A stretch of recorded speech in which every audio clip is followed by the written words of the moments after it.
Newbie's Guide to Getting Consulting Clients, part 2 of 2.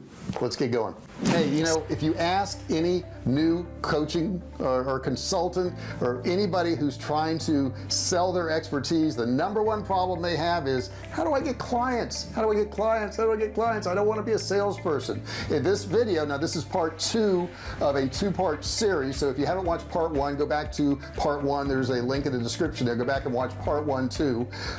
But basically that's the biggest fear. They don't know how to get clients. So in this part, this is part 2, I'm going to explain to you exactly how to get those clients, how to keep those clients, and how to make it easy without being all salesy.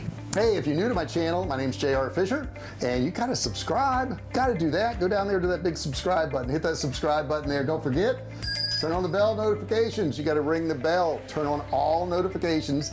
That way, what's going to happen? I can let you know when I do a new video. You won't miss out on anything. You'll be part of the VIP Fisher family, and you'll know when I do a video. That kind of rhymed, didn't it? All right, let's get into this consulting thing. This is really cool stuff. I've done it for years, and this is part 2, and these steps are super important. So watch part 1, part 2 now. These steps are super important. Let's get into them. Now, all you got to do is go through these simple steps. It's really a lot easier. People overcomplicate this. Now, I've been selling online since 2009. I've sold millions of dollars of both digital and physical products, and on my channel here, all I do is teach you how to do the same thing, how to make money online. Now, if you have questions about consulting or coaching or anything online, put it in the comments below. I'll be happy to help you out and answer your questions. Don't forget to like the video also. Okay, so let's go through all the steps that you got to do, and this is a lot easier than people think. They overcomplicate it, they make it more difficult, they get all stressed out. There's no need to. You'll make money. Okay, if you've got any expertise in anything, you can make money selling it to somebody else if that's what you're concentrating on. The first thing, and I think this is the most important thing, and I think I did this pretty well in the beginning, but I've had a couple errors here, but identify a client that you want to work with. You don't want to get a client that you don't want to work with. It's just not worth it. It's not worth the hassle. And I've had people who try to, you know, offer me like 90% of what I charge or 50% of what I charge and all this, and I never go for those clients. I just don't, because if they don't want to pay my fee up front, I figure they're going to be a pain in the butt later on, so I just don't work with them. Now, the next thing you do, once you've identified who you want to work with, you want to identify a problem they have. They may not even know it yet, by the way, and that you can actually fix. So if you can't help somebody with something, there's no point in becoming a consultant for them, so don't do that. One thing I like doing is solving a problem for free.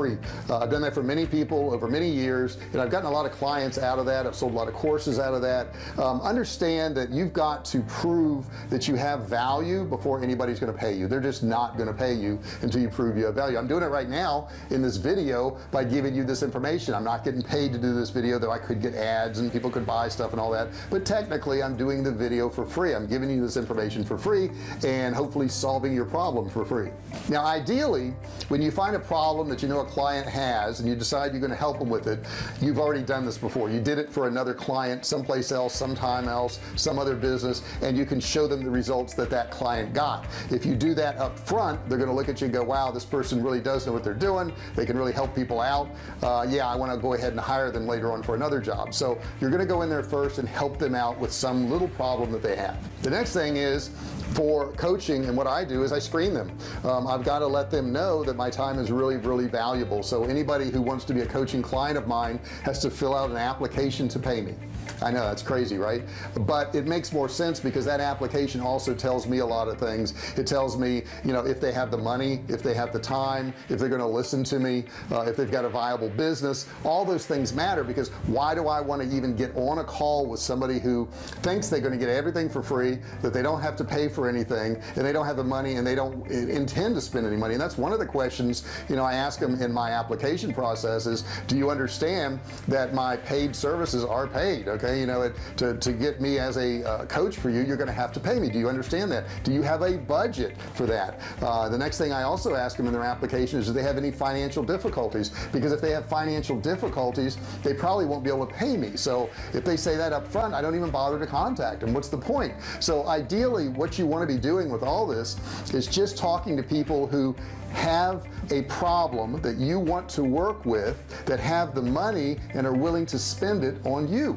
And if you start talking to people with those parameters, you're going to find that you have a much higher closing ratio when you talk to them about selling them your consulting or coaching services. Now what I generally do is I will take a look at their business. I'll take a look at, let's say it's an e-commerce website. I'll look at that. I'll look at their sales pages, and I'll look and see if I can help them. And if I can, in most cases I can, but I'll look at that and see what's wrong with it, and I'll do a full analysis of that particular business. I'll look at when it starts. I'll find out when they started the website. I'll ask them what their sales are now, how much sales have they done. I get all that information together, and I put together a good presentation for them. And I show them all the major things that needs to be done. Let's say it's correcting their e-commerce website, and I'll go through this long analysis of what's wrong with their website, what they do. I'll also give them an analysis of what I do, what I provide, what I can give them, the time I can give them, the results I can give them, and I'll ask them what their goals are. If their goals are not realistic, if they've sold $500 a month and they want to go to 100,000 in 2 weeks, well, I'm going to say I can't help you because that's not realistic. But if they have a realistic goal in the next 6 months to a year, and keep in mind all of my coaching clients are 6 months, so I don't have any contracts under 6 months. Now that's not to say that somebody's not going to pay me a lump sum to do some service for them. I would certainly entertain that if it's something I wanted to do, had the time to do. But bottom line is I feel like if they aren't willing to devote 6 months to learning something, to improving their situation, then it's unrealistic. Okay, and it's going to take that long probably in most businesses to get the results they want. Now at the beginning of those calls, I will also tell them, I'm only going to have one call with you unless we decide to work together. This is the one call I'm going to have, because at the end I don't accept, I'm going to think about it, I've got to see what my budget is next month, or I'm not really willing to do this late, right now, I want to do it later on. If I hear any of those things, I say, well, let's not have the call right now. When you are ready, let's get back together again. I also make sure all the decision makers are there. So if I'm talking to an owner of a company and he has an e-commerce website, and I say at the end, I'm going to ask you, if you want to work with me or not, and I'm only going to ask you one time, and if you don't want to work with me, that's okay, but I will not work with you later on if we don't work today. And if he says, well, I have to have my wife involved, well, then what you'll want to do is reschedule that call. You're going to want to reschedule that call for when the wife's there. Now he may say something like, well, she doesn't have to be on the call because I'm ultimately going to make the decision, and I'll go right back to, well, can you make that decision today without her here? And if he says no, then I don't make the call. I don't do the presentation. There's no point. You have to have all the decision makers there, and they have to understand that it's not a I'm going to think about it type situation. Let them know your time is valuable. My time's valuable. I don't want to go back and talk to you again and again about the same project. It's not what I want to do. It's not what I'm going to do. So let them know that right up front, and one of two things will happen. They'll agree to it, and they'll say, yeah, I can make a decision when we're done with our little presentation and your analysis of my business, or I can't make a decision. And if they can't make a decision, don't do your presentation. It's that simple. Now I think it's also important when you're on your call or your presentation with a person that you care about them. So I always make it a point, and I say, okay, your goal is to make $200,000 this year off your e-commerce site. How will that change your life? What effect will that have on your life? And they'll say things like, well, I'll be more financially free. And I don't let them get by with that, because that doesn't mean anything. And also going back to that money thing, I always make sure it's a specific amount of money. I want to know exactly what they want to earn, because making more money or increasing my sales means nothing to me.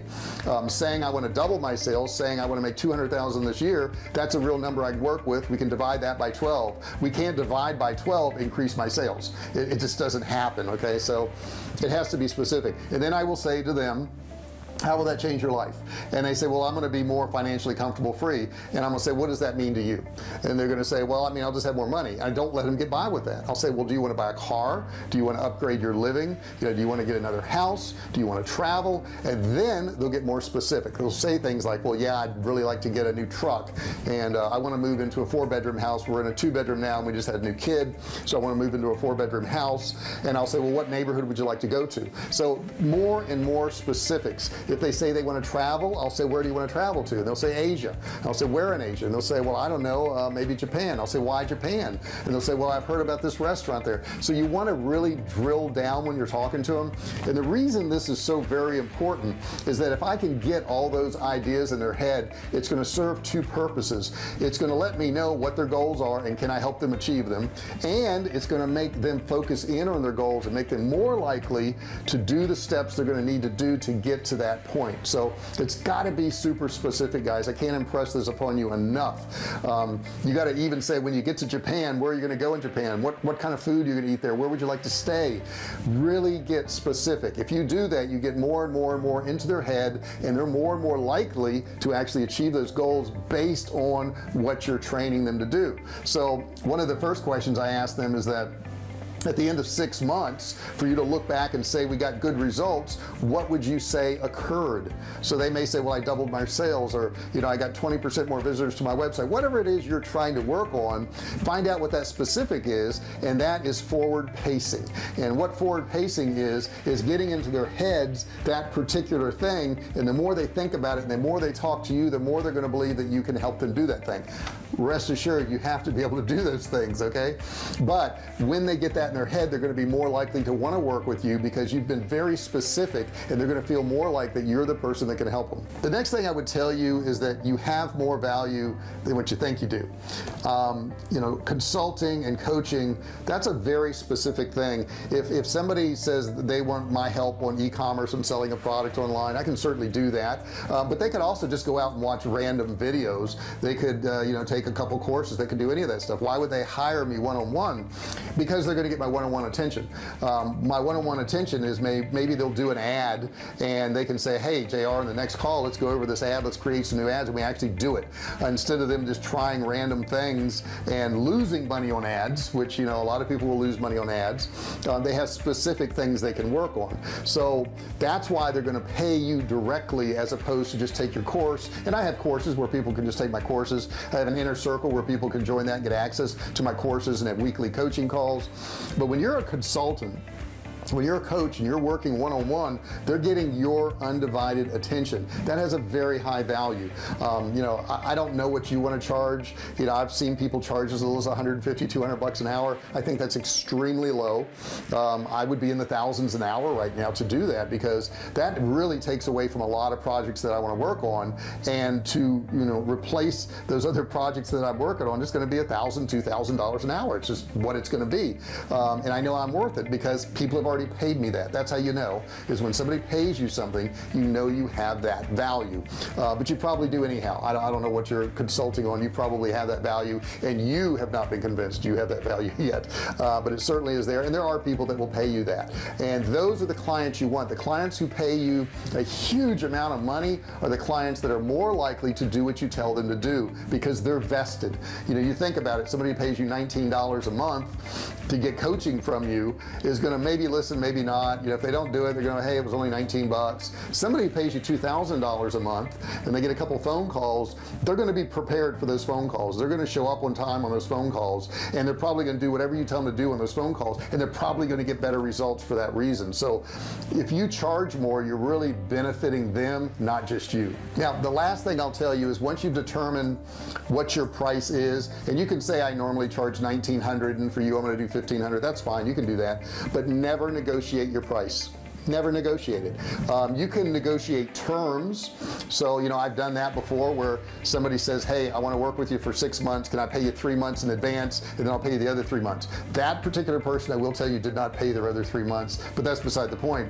The point is, I didn't negotiate the amount. This person wanted to negotiate the amount. I've had other people who wanted to negotiate the amount, and I would say, for the most part, anybody who's ever asked for a discount, I probably did not work with. I don't think I did ever. No, I don't think I did, because if they're trying to negotiate your value now, then they don't think your value is there for them, and if they're not convinced of that, it's probably your fault, but we're not going to worry about that right now, whose fault it is. The point is, you do not want to work with somebody who wants to discount your services if they're really worth that. Now, one thing I will tell you also, if you're doing consulting or coaching, to have an agreement, and that agreement's important. It's important to spell out in that agreement what you're going to do for them. them. You know, I tell them verbally on my call, and then I let them know I'm going to send them a contract. They sign the contract, we're done. But the point is, you have it in writing. You know what to expect. One thing you never want to do on consulting, on coaching, or any of that is to offer a refund. Ever. You don't want to do that, because especially if you're coaching somebody, that means you're training them on how to do an item or some work or a project. There's no guarantee for you that they're going to ever do the things, and if they don't do them, you know, why should you not get paid? You should always get paid for the work that you put forth. This also holds true with consulting, because I've done consulting for businesses and they don't always do what you tell them to do. Matter of fact, I would say most people don't always do everything you tell them to do. Why, I don't know, but they just don't. So you can't offer a refund on this. There is no money back guarantees. They're buying knowledge from you, and whether they use that knowledge or don't use that knowledge, they've still acquired the knowledge from you. You've given up the knowledge and you're due that money. There are no refunds. I want to thank you for listening to this video. Don't forget, I've got a $97 e-commerce course you can get absolutely free. Down in the description, you click the link and learn. No credit card required. It's simple and easy.